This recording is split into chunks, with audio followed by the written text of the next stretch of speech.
Hello, everyone. Check it out. You are probably listening to this with your ears and not watching the YouTube, but maybe you are watching us. You better the be. Digital version, the visual version has me flapping my wings like a hawk. Yeah, Can you like the see Happy it, Cam? Hands Club. Yes, just like the Happy Hands Club. My hands are getting tired, so it's just like kind of like flopping around now. It's quite disturbing. Well, if you're still listening after all of that, first of all, thank you and welcome to Spilled Popcorn, sister podcast, child podcast, parent-child podcast of Popcorn for Breakfast. You're listening on the same channel show, so you know who we are. You've been here before, and we're glad you're stopping by again. We are here to bring you the latest and greatest in the streaming MCU of TV shows. We are talking about Hawkeye. Couldn't get my H out there. We are deeply indebted into this series, episode 3. Your co-hosts on the show, Jeremy Renner, Haley Steinfeld. You're also equally talented and beautiful co-hosts on this show, Cam Wiggs. What's up? And me, I'm Kirk Doolin. Cam, we predicted lots of stuff last week. We did. Or like 3 days ago. Tell me, what are some of your favorite things that you predicted? I think Kingpin, I'm feeling pretty strong about that. I mean, that was sort of a layup, in general. We'll get into it, but there's some heavy nods to Kingpin in this episode. So the whole, we get Maya Lopez, she's Echo, she's, the sort of adopted daughter of Kingpin. We predicted that Kingpin would appear. I thought it was going to be much later. We can argue whether or not it's him in this because we don't see him. We hear him and we see a hand, so we'll talk about it. But that I'm feeling great about that.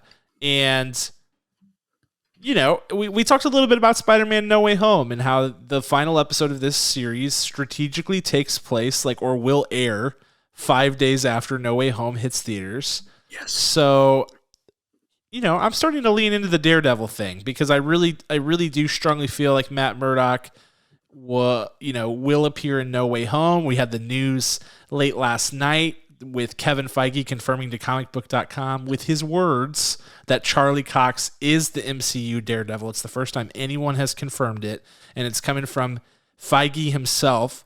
So he wouldn't do that if there wasn't something imminent, And so obviously No Way Home, very imminent. But the Hawkeye finale is right there too, and we'll get into it today, but there are heavy Daredevil Defenders type tie-ins with these characters. So it'll be interesting. Yes. Yeah, it'd be interesting. We'll talk about it in the crumbs. So let's just stop right there, pump the brakes, and chat about this episode. Episode 3 of Hawkeye, now streaming on Disney+. If you don't have Disney+, or you're not hacked into your brother-in-law's account, well then, what's wrong with you? And what are you doing with your life? Just go ask for that password right now, and then come back and listen to us. This episode has heart, it has humor, and it has hand-to-hand combat. My 3 favorite things, Cameron. My 3 favorite things. The 3 H's of, as we say in the biz. Yes. I don't know why that tickled me so much, but it did. I mean, I'm just going to come up with all the H words for the rest of this little series here. So we open with the background of Maya and her father. We immediately get catapulted into her world and how she sees the world, because she is a hearing impaired, a deaf child trying to fit in, and she has probably the most incredibly loving father, even though he is involved in the mafia. Now we don't know why he is. He could have been tricked into it, but it's very clear he is in the mafia with Kingpin. Why do we know it's Kingpin? At one point, she's in karate class. He says, "Hey, I gotta go. Uncle's gonna take you home." And it's this man all in black, like 8 feet tall. Uncle will take you home after class. I'll see you tonight.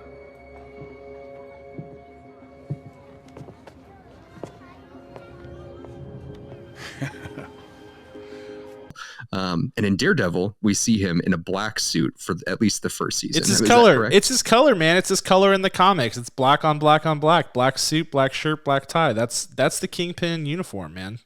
That's right. That's right. And then it switches to white later on, right? Yeah, he wears white. He's a businessman after all, so he can't be murdered out all the time. So, yeah, there's white shirts, but I mean, generally we're talking a black suit. And clearly whenever he reaches his hand down, you see, the cuff of a black suit jacket, a large burly hand, and a deep voice. I mean, the signs are all there. It's everything but confirmation. That's right. I mean, that is his laugh. And why else would they not show us who Uncle is? Yep. Like, it's clear. Because then Maya grows up still in the flashback sequence. She grows up to kind of relatively her age that we find her as the previous episode ends. And she rolls up to her father's shop or the boxing place or whatever it might be.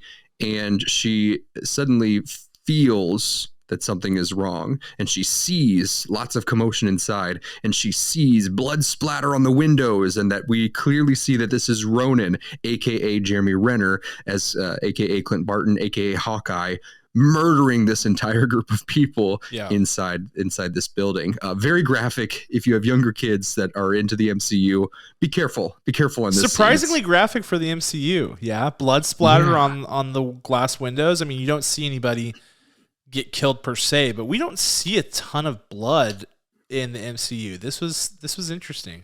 Yeah, the last just super graphic scene like this was in Falcon and the Winter Soldier. Yes. When some bad guys just get owned by the Shield, by Mr. Walker, so it's nuts.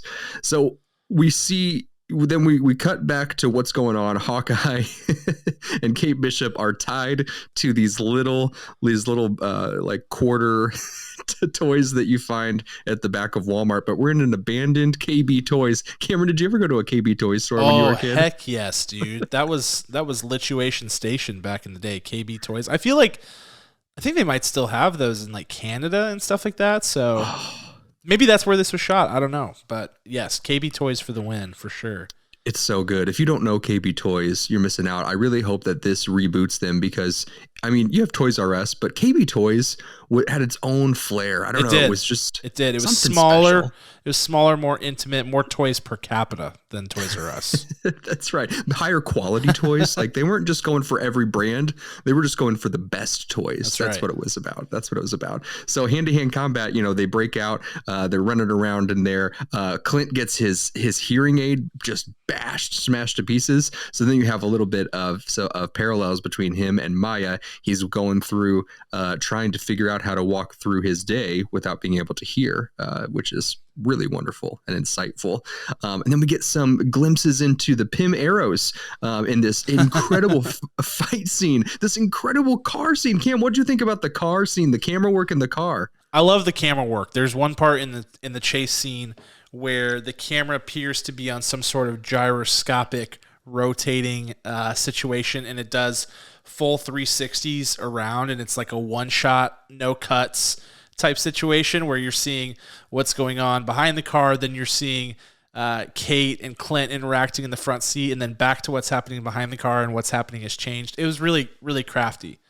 Yes, and all the while there's twists and turns and explosions, and I mean, everyone always equates like the French Connection to having the best car chase scene. I mean, this is up there. This is really up there, just in this one little snippet, this like 3-minute sequence. Here's what I liked about it a lot, just as a film nerd, is that the whole thing is taking place at Christmas time, and they clearly did an intentional like Christmas antics version of a car chase scene. Like, this was their Home Alone, breaking into the house scene with you had the Trans-Siberian Orchestra playing in the background. You've got the like goo bomb arrows, and the arrow that made it grab all those Christmas trees and pull it into the car. Like, it was totally ridiculous, but also just really, really fun. It was. I love that at some point Clint Barton was like, hey, can I get some of those cool psychedelic arrows, and like put them all in his quiver, and was ready to roll. I mean, did we ever get any kind of sense that was happening?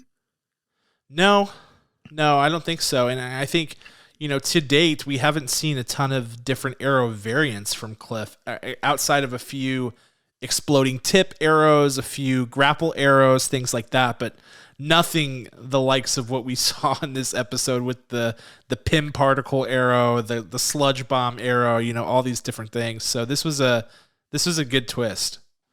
It was. I wonder if we'll see any kind of connection there.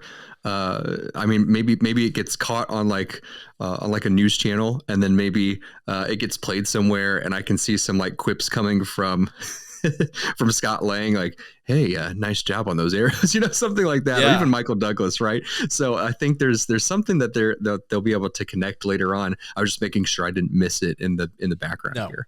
So those arrows were just really, really fantastic. Incredible fight scene. The hearing aid, Hawkeye's missing his family. That was heartfelt because you have Kate Bishop, who's like acting as his interpreter as he's trying to pretend over the phone that he's not, that he can't hear his own son. And then just absolutely heartbreaking in that moment as well. What do you think about the family? What do you think? Is he going to get home? Is he going to actually get home, or are they going to come to him? He will. As any good Christmas movie ever, has lots of antics, but at the end of the day, they get home, mission accomplished. I feel like that's the kind of series we're gearing up for here. This isn't going to be the kind of series like a Falcon and the Winter Soldier, where you have this very like sobering sort of finale with lots of, theming and messaging and things like that. It's going to be fun, feel good, heartfelt finale, and I think that's what we need right now during the holiday season. Beautiful. That's so true. That's going back to the arrows, we didn't really need explanation for it. Just the tone and concept of this series is like, yeah, whatever, this is great, go for it. But you can't do that with every series. You can't do that with every movie. You have to lock in on the tone. And from episode 1, beat 1, we had that. I mean, there was no question as to what kind of experience we were going to have. And that's what's so great that I'm loving about this series. We're 3 episodes in. Are there only six episodes, right? Yeah, 6. So we're halfway through already. Yeah. Oh man, my heart's breaking a little. But yeah, you're right. I mean, 100%. This series knows what it is, and there's so much power behind that. It gives you such a clarity with the narrative, the art direction, everything just ties together so much better. And that's why I feel like I've just really enjoyed these first 3 episodes, because it's not trying to be anything that it's not, and it's just really grounded. They're keeping it basic. They're keeping it light. It's been really well executed so far, I think, through these first 3 episodes. Yeah, and they know that Hawkeye in the MCU is a secondary, and sometimes, I always get this word wrong, tertiary character. Yeah. Sometimes he steps forward, steps back. He is an Avenger. He does have important critical moments, but ultimately he's not one of the big hitters because of his abilities, even though strong and great. So it's awesome that they weren't trying to be like, listen, Jeremy Renner is the next lead here. He's taken over Captain America's role, or he's taken over Thor's presence. Like, that's not who he is. And that's exactly what the MC knew going into this. Absolutely. Beautiful. All right. And then at the end of this episode, crazy stuff happens. They're putting pieces together. They're doing some detective work. And we see them typing on the computer in Kate Bishop's apartment and her mom's. And Tony, that's his real name, Jack, just comes around the corner with that retractable Ronin sword and has it to Clint's neck. Yep. End of scene. No post-credit scene. I was like, what? They're big on the cliffhangers in this show so far. I think every episode has had a cliffhanger of sorts, because episode 1 was "You're Hawkeye," that scene. Episode 2 was Maya, and then episode 3 was this. So they've got the art of the cliffhanger nailed here. Yes, and so we're just waiting on what episode 4 is going to open up like. Now it's time to speculate. Let's get straight into the crumbs. Sure. Are we going to open up directly with a big fight scene, or are we going to get our 2 heroes tied up again? So it's a good question. I mean, the question you have to ask is, does Jack know that Kate's in the house? Because he only comes toe to toe with Clint. Maybe if he entered the house around the same time that Kate and Clint came in, he doesn't know that she's there. If so, maybe he only squares off with Clint and then Kate comes in for the assist. I don't know. Kate is talking to Clint like out loud whenever he runs into Jack, so it's possible that that's not the case. But they certainly have to pick up right where they left off there. There's no real wiggle room unless they throw in some goofy scene with the tracksuit mafia or something and then switch over. But it's going to be one of those two things. They either fight it out right there and get to the bottom of it, or they get captured again and have to figure their way out of another sticky situation. I think it's 50-50. Right. I'm leaning towards getting captured again because I think it'll play into more humor. Like, here we are again. Well, and the point there, Kirk, is it could be the mother reveal. We sort of theorized that the mom might be in on this. If they get captured again by Jack and it's revealed that the mom was in on this whole situation, then that takes things up a notch. Yep, tied up again. We get some monologuing going on by Jack, and then Vera walks in, shocked at first, and then reveals herself. I like that take. I like it a lot. That would be really, really incredible. Let's talk about Kingpin a little bit more and what that brings to the table. Obviously, we have Maya that she's connected to him. You see when he pinches her cheek as a child in that flashback opening sequence, she's very happy with him. Like, she's very comforted by him, very comfortable with him. She's like, yeah, take me home, uncle. This is great. So even though she is the reason that her father is dead, because her father was in with the Kingpin and, because Ronin had to rectify and take out people, she doesn't really understand that aspect of it, because all she knows of Kingpin was that he was a provider. He was helping her family no matter what. So where does this turn? Does Hawkeye have to convince her of this? Does he know about Kingpin? Where do we lie here in Hell's Kitchen? There's a lot to unpack with Maya. So between our last recording and now, I have flash read a ton of Echo material just to get caught up on where things are at, because like I said, I wasn't ultra familiar with the character. Most of her character development and sort of upbringing as a character comes in the Daredevil comics. I think I'll throw the number whenever I do the video editing, but Daredevil 51, it's like 2003. They tell her origin story. What's interesting here is, the hit that kills her dad in this show appears to be Ronin, right? Is there any chance that it's not Ronin? Is there any chance that it's Jack? Because I feel like probably not, because Jeremy Renner or Clint, he does say that Ronin hit the mafia with her dad in it. Like, he does say that, and so. And it appeared to be Ronin for all intents and purposes. But I was wondering if there was some way for it to be a reveal with Jack, because it's a swordsman, could it potentially be him that actually did it? And that's how she ends up on their side, because she's like, no, it's you, and maybe if, we're seeing that replay through her head, we're seeing that through her eyes, the replay of that whole situation. Maybe she's filled in that it's Ronin because of the other stuff that was going on with Ronin hitting these other gangs. And maybe when she sees Jack or sees the swordsman, it's going to be like all coming back to her. And it's like, boom, it was actually you. But besides all that, in the comics, it's interesting. So she is Team Kingpin. She's his adopted daughter, for lack of a better term. He's kind of her godfather in a way after her father dies. But what happens is he sends her after Matt Murdock, and he tells her that Daredevil, Matt Murdock, was responsible for the death of her father. Mm-hmm. When in reality, it was actually Kingpin who called the hit that got her father killed. So she goes to try to kill Daredevil. She falls in love with Daredevil. They have a relationship, and then she figures out that it was actually the Kingpin behind it the whole time, and she flips over. She becomes part of the New Avengers. She becomes part of the Defenders and becomes a hero from henceforth. So the comic book origin doesn't appear to be the same, though there are some things that could carry over, right? It could end up that, if Swordsman did kill her father, maybe Kingpin was the one who called the hit. And if so, then we're pretty close to where the comics were at. But let's just say it is Ronin. There's still a way for her to get to resolution in this series. Hawkeye definitely at some point feels that he has to, get his consequences for the whole Ronin scenario. And maybe through that, somehow Echo ends up on Team Hawkeye. There's a lot of ground that could be covered, but Kingpin is definitely somewhere lurking in the background here. Yeah, I wonder if there's also a possibility where, Ronin has to have leads, right? He has to have basically CIs to get his intel.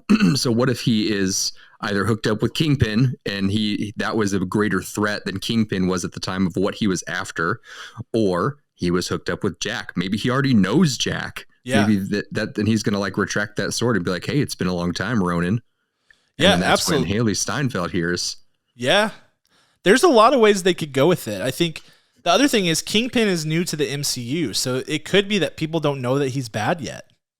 Like maybe he hasn't shown his true colors, because Kingpin, part of what makes the Kingpin so dangerous is that he's a political force to be reckoned with. Like he has people on his side, good people on his side who think that he's doing what's right. Right. And that's what makes him such a force, is the fact that, generally people are behind him because they see the good that he does.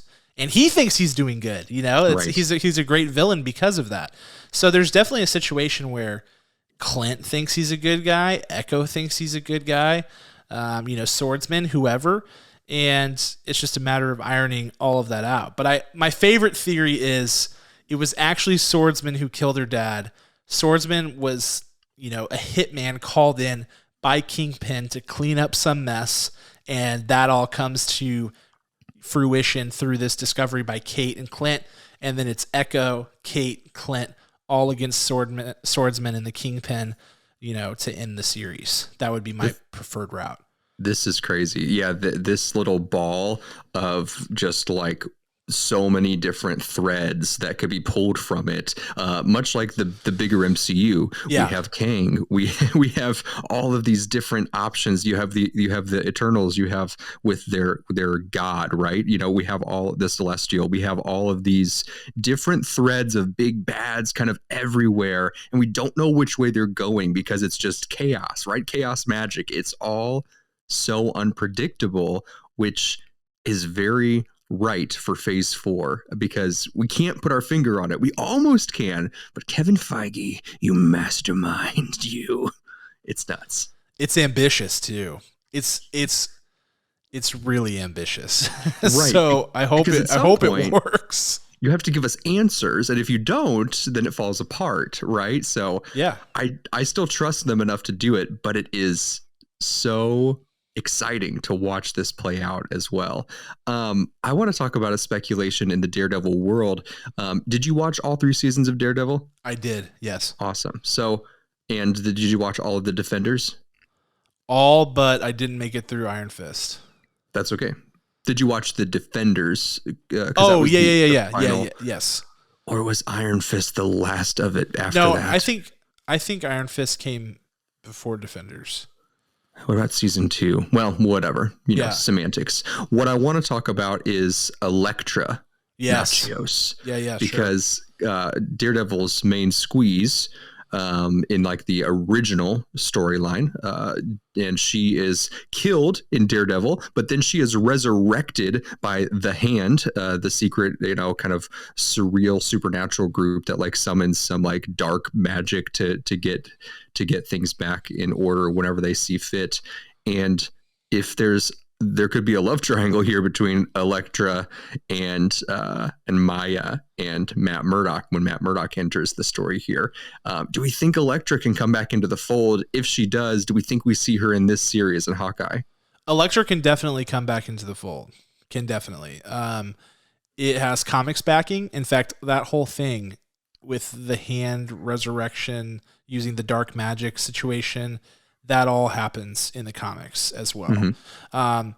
And so, yeah, I mean, I think that's definitely at play. I think it'll be interesting. It's interesting to know that to know that at least Matt Murdock is canon, but what it does is it opens up a bunch of questions, which is that Daredevil series MCU canon, or is it just that Charlie Cox will play Daredevil in the MCU? Do they have to reset anything with that? If he's, MCU canon, does that mean Vincent D'Onofrio is our Kingpin? Does it mean that all of these other, Jessica Jones, Luke Cage, like, does all of that tie in? I mean, at this point, there's really no indication of that. And I think that in some ways Marvel is thankful for those Netflix shows, but in other ways wants to distance themselves from the bad ones. Mm-hmm. So it'll be very interesting. But I mean, it's certainly at a point where we can't rule anything out.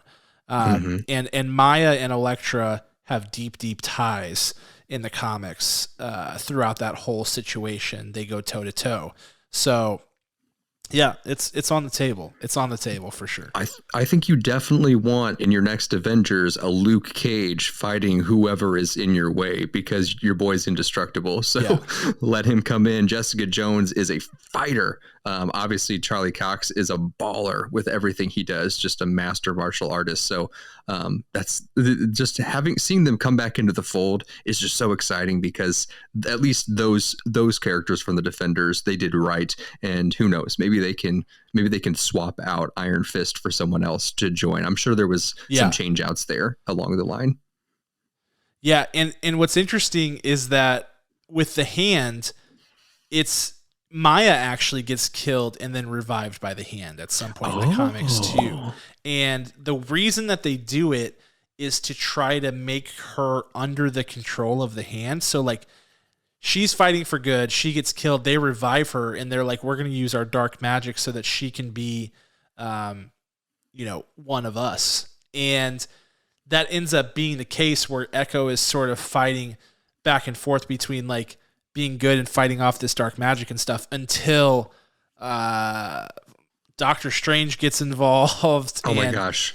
And Doctor Strange gets involved, and actually Iron Fist gets involved too, and they reverse the spell that's put on her so that she's no longer beholden to the hand. So there's Echo. That's the thing that's interesting about Echo.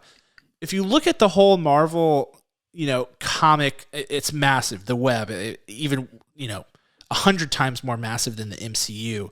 But Maya would not be considered a major character. Echo would not be considered a major hero. She doesn't have a ton of appearances. She doesn't have her own comic book series, all of this stuff. But she does have ties to all sorts of people, including she's tied to the Secret Invasion event. We know they're making a Secret Invasion show.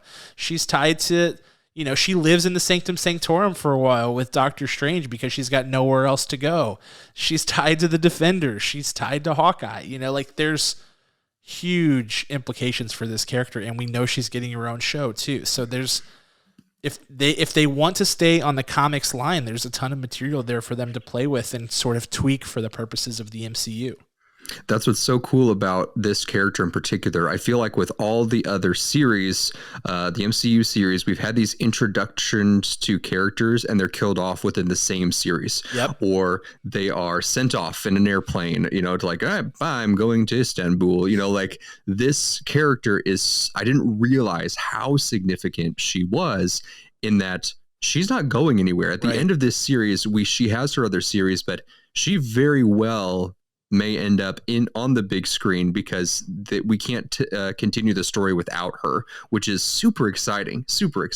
Absolutely. And, we're definitely moving toward, at least I think, we're moving toward a place where there's not just one Avengers team. There's all these different teams. And when you look at the comics, you've got new Avengers, you've got the classic Avengers, you've got West Coast Avengers, Young Avengers. And right now, people from all of those different teams have been, either already introduced or hinted at or, cast and not yet seen on the screen. Like it's all there. So there's a ton of different directions they could go to make this thing really massive.